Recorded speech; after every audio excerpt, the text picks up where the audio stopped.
Welcome to this explainer on back pain. And if you're here, you're probably tired of hearing a million different things from a million different people. Well, you're in the right place. We're going to dive deep into the real mechanical causes of your pain, all based on the incredible work of Dr. Stuart McGill, so we can finally understand why exactly you're hurting. So if you've got back pain, I'm sure you've heard this one before, right? Oh, it's just something you have to live with. It is so frustrating, and honestly, it can make you feel completely hopeless. They just hand you some painkillers and tell you to, accept your fate. But what if that advice is just plain wrong? See, most of the time, that guidance comes from not truly understanding the specific thing that's causing your pain in the first place. Now look, I know this is a really bold statement, but you need to know it's built on decades of hard science and research. This isn't about just managing your pain or slapping a Band-Aid on the symptoms for the rest of your life. No way. This is about understanding the cause and then getting rid of it. The good news is there is an actual clear path to getting better. Okay, let's jump right into it. Section 1 is all about mistaken advice. Because before we can build anything new, we've got to tear down the old myths. The well-meaning but totally wrong advice that's probably keeping you from healing. Okay, first up, the big one, bed rest. It makes sense, right? If it hurts, just stop moving. But here's what's actually going on.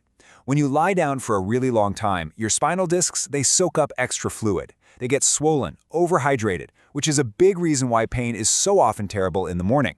It's literally like a water balloon that's been filled to its absolute limit, just waiting to burst. And that makes it super sensitive to any pressure.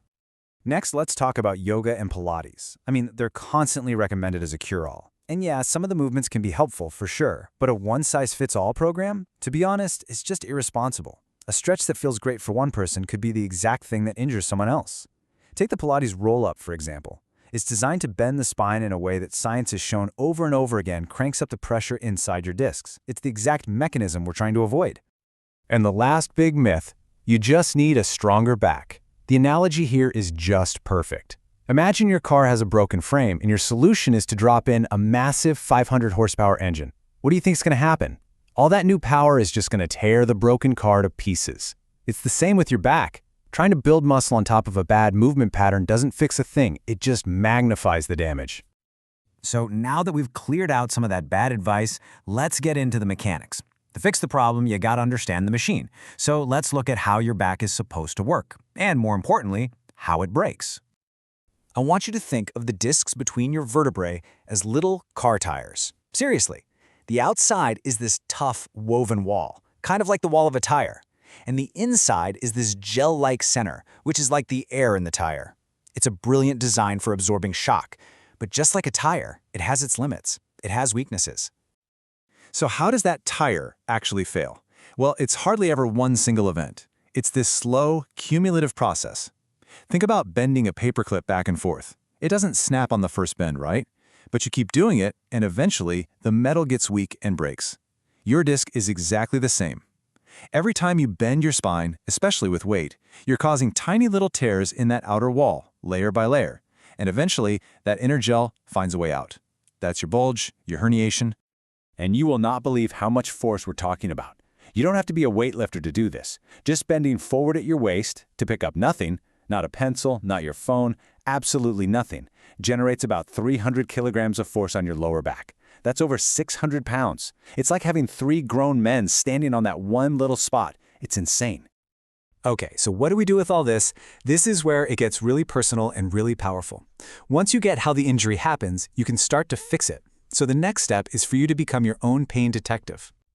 Look, your pain is not some vague, mysterious thing. It's a symptom. It's the direct result of a specific movement or posture that you are doing over and over and over again. Think of it like this. If you keep hitting your thumb with a hammer, it's going to hurt. The solution isn't a painkiller for your thumb. The solution is to stop hitting it with the hammer. We need to find your personal hammer.